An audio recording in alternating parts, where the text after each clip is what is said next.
Hello YouTubers, Alaska Prepper here. I thought I'd do a quick video to show you guys what kinds of fats I store, why I store them, and how long I think they last. Welcome everyone, and thank you for joining in today.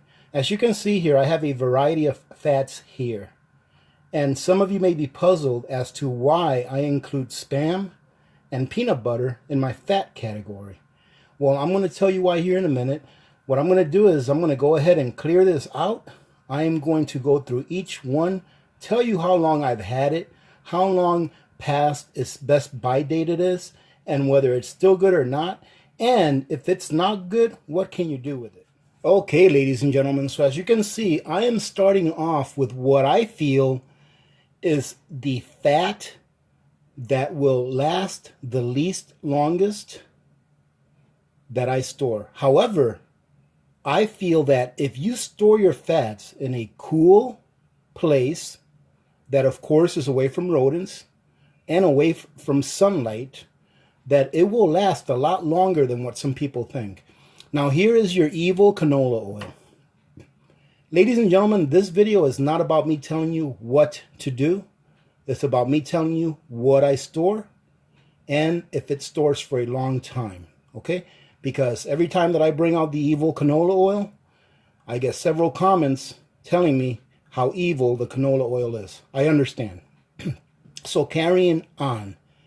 This canola oil, as you can see, expired in 17. Well, the best buy date was 2017. However, this canola oil has been in my pantry ever since we moved into this house. Okay, we bought this and put it in my pantry shortly after we moved into this house, less than a year. And it's been sitting there. And it just happens to be the next bottle of oil that we are going to use. I usually keep two types of oil. I keep a bottle like this for olive oil. And then I keep another bottle like this that has a mark on the top that lets me know that it's not olive oil, that it is either canola oil, vegetable oil, or corn oil. Whatever oil was on sale at that time that I decided to buy and put in my pantry. And the reason that I use these bottles out here on my counter is because they're green and they block out most of the light. So it gives whatever oil you have in here a more protection against the light than if it was just in a clear bottle. Okay, so that's why I use those bottles. And those were just some cheap apple cider, I guess, Christmas drink. You know that apple cider that you buy during Christmas? That's what those bottles were. Clean them out, and that's what I use them for now. So like I said, this canola oil I've had since before 2017. It's been in my pantry. Nice, cool place. It's actually still cool to the touch because I just took it out of my pantry. Absolutely nothing wrong with it. I've used oil that was beyond the best buy date for more than 3 years, like this one is. Absolutely nothing wrong with it.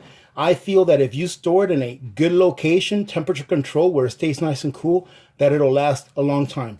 However, if you live in an area where you can't keep a cool pantry, and what I mean by cool is between 50 and 70 degrees, not to exceed 70 degrees, then you may want to consider storing a different type of oil if you're going to store it for long term, like I do this one. So this is the one that I would say that would go rancid the fastest unless you have it under a strict temperature controlled pantry or location, wherever you store. The next one I would say is the second to last is the Crisco or vegetable lard or shortening. All right, this is vegetable shortening. It's not lard. All right, now I bought this a very long time ago. Let me see what the date is on it. The best buy date on this is 2016. All right. And the problem with this is, even though it's been stored in my pantry as well, where it's nice and cool, the problem with this, I think, is that it has a cardboard container. And even though the inside has a mylar lining, I think it's still penetrable, right? So what I would do with this one is, I haven't opened it, and I probably won't open it unless I really need it someday. I know that shortening that used to be canned in the metal cans have been found to be decades old and were still good. However, if I ever have to use this, I will go ahead and make sure that I test it And if it's not good, you can always use this to make candles with, or use it for making soap. All right. So if you have any other uses for like shortening that's gone bad, that's gone rancid over time, and you can't use it for eating, let us know in the comments. What can you use it for? I would use it for making soap and or candles with this thing. The next one is extra virgin olive oil. Okay. And this olive oil, as you can see, the best by date was July of 2019. I just opened it not too long ago, probably less than 2 weeks ago or so. Absolutely nothing wrong with it. Okay. And now, from what I understand, olive oil is usually good for about 2 years past its best by date. I've never had a problem with any olive oil that was more than 2 years past its best by date. I'll keep going back to the same thing, ladies and gentlemen. I think that storage and the temperature plays a very big factor in how long past the best by date your oils and fats are going to last. So extra virgin olive oil, even though I heard that this is false advertising because this is not really extra virgin, that it's a mix, but I don't know. This is good oil. I like it. I've used it a lot. I have different types of virgin olive oil, and they've all been really good. All right. But this one is good. Never had a problem with it. Absolutely nothing wrong with it. I would venture to say that this would last for at least a good 5 years past its expiration if it's stored in a cool place. If you freeze it, even longer. Okay. So this is the one that I would go with as being my third least favorable option. Now, lard, this is lard, ladies and gentlemen. I actually pressure canned this lard in 2015. And as you can see it, it's still really pretty. I can't see this lard going bad ever. I would say that this lard will be good for decades as long as it's stored properly. I pressure canned it, even though some say that you don't need to pressure can lard, which is fine if you decide not to. However, I like to take that extra step to make sure that it's going to be safe if I ever have to consume it or feed it to my family to consume. So lard, I would say, is like third from the top as being the best oil to store for long term. Now, one of my very favorite oils is ghee. And this is that ghee that I showed you guys. I think I posted it in my community tab when I did 3 pints. This is ghee. And as you can see, it's a little more brown than your average ghee. That's because I let it burn out for a little longer than I normally do. And I just wanted to do that experiment because I've heard that the longer that you let your ghee burn down, that the nuttier it tastes. And let me tell you what, ladies and gentlemen, you need to try this. This has a flavor and a smell that's next to none. My wife was using some of this to cook eggs a couple of days ago, and I was sitting on my chair, and I'm like, did you use the ghee? And she said, yeah. And I'm like, man, that smells delicious. And it's just a awesome fat to use for every day. And this, in my opinion, will last forever. This will outlive me as long as I keep it in a cool place. And as long as when I use it, when you use this, make sure that the utensil you use to take the ghee out of there is clean. Don't be licking your spoon and then putting it in there. Make sure it is clean and sanitized. That way you do not introduce any bacteria into the inside of this container once you've opened it. But ghee is my second favorite oil to store or fat to store for long-term storage. Now let's go to my very favorite and the one that I think is the best. Now, ladies and gentlemen, coconut oil, I feel is the very best fat to store for long term. Not only does it keep well, but coconut oil has so many uses that are good for your health.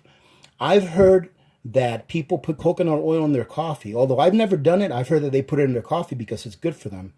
I've made toothpaste with coconut oil, and I've read that coconut oil is actually good for your teeth.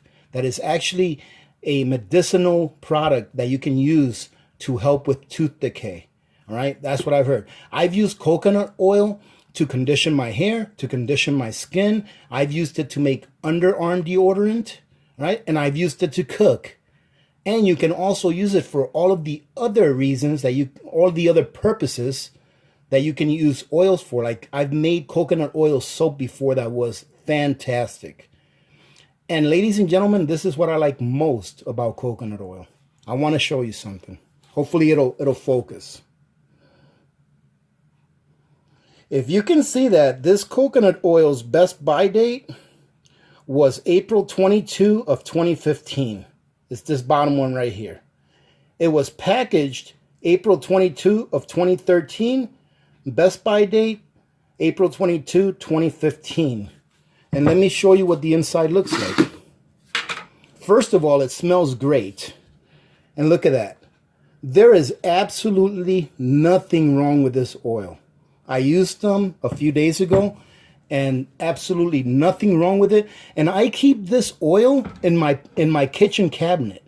I don't even keep it in my pantry. I keep it in my kitchen cabinet. Absolutely nothing wrong with it. I think this is a fantastic way to store fats for long term because it lasts so long. Okay, now let me show you two alternative ways to store fats. Peanut butter, ladies and gentlemen. Yes, peanut butter, maybe you can't fry eggs with it, but if you want to store fat in a tasty way, peanut butter is an excellent way to store fat. Not only that, it's got a lot of protein as well.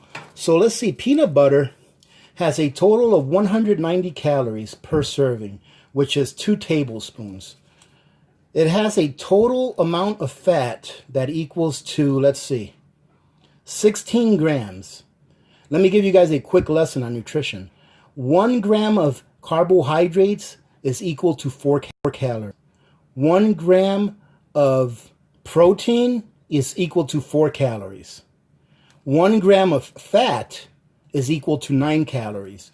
So if you guys can see this, I'm not sure if you'll be able to see it or not, 1 serving of peanut butter has 16 grams of fat, which means that it has about 146, or we can round it up to about 150 calories worth of fat. That means that of the 190 calories per serving that this has, 146 calories is fat. So almost all of it is fat, and the rest is just protein.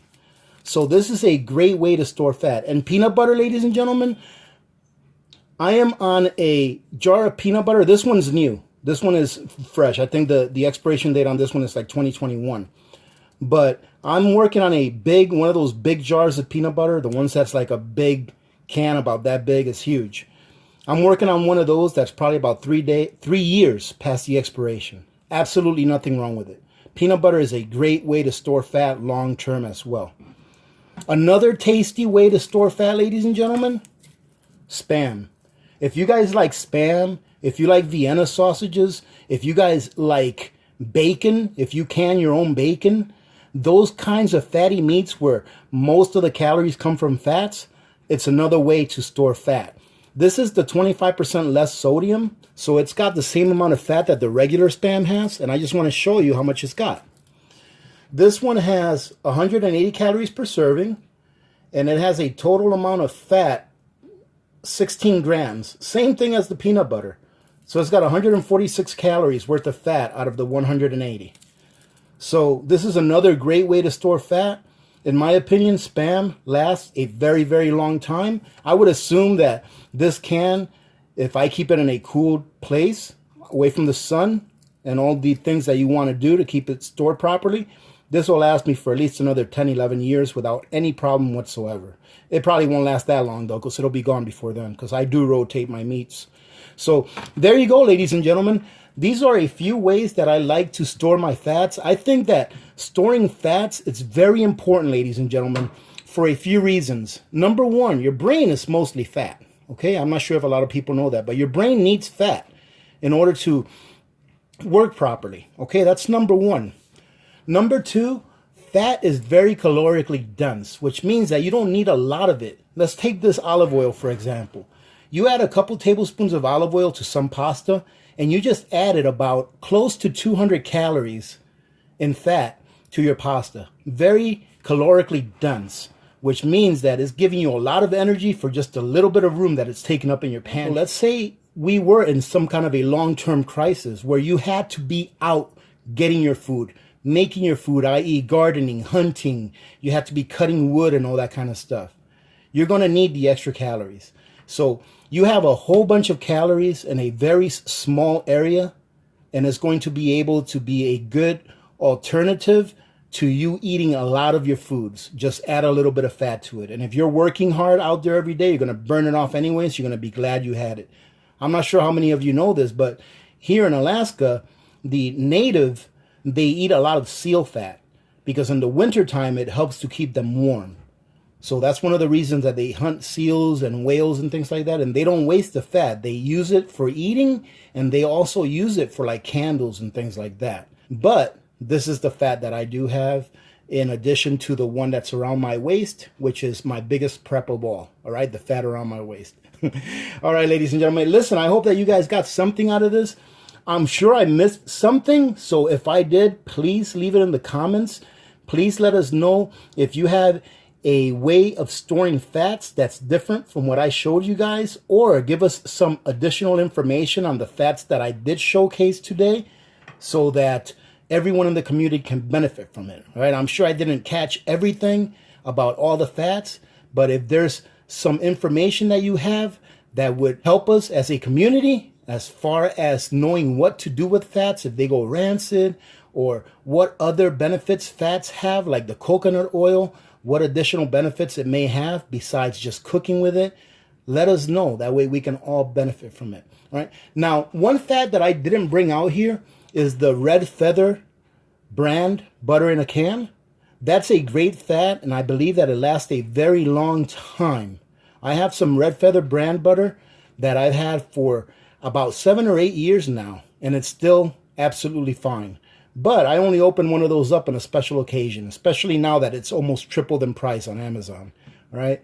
So, all right, ladies and gentlemen, that's going to be it. Listen, I'm doing a live stream tomorrow, Sunday, at 3 p.m. Alaska time. So if you'd like to join in, please do so. We'd love to see you guys there. Always like hanging out with you all. So having said that, thank you again for joining in. Remember to be good to each other. When good people do good things happen.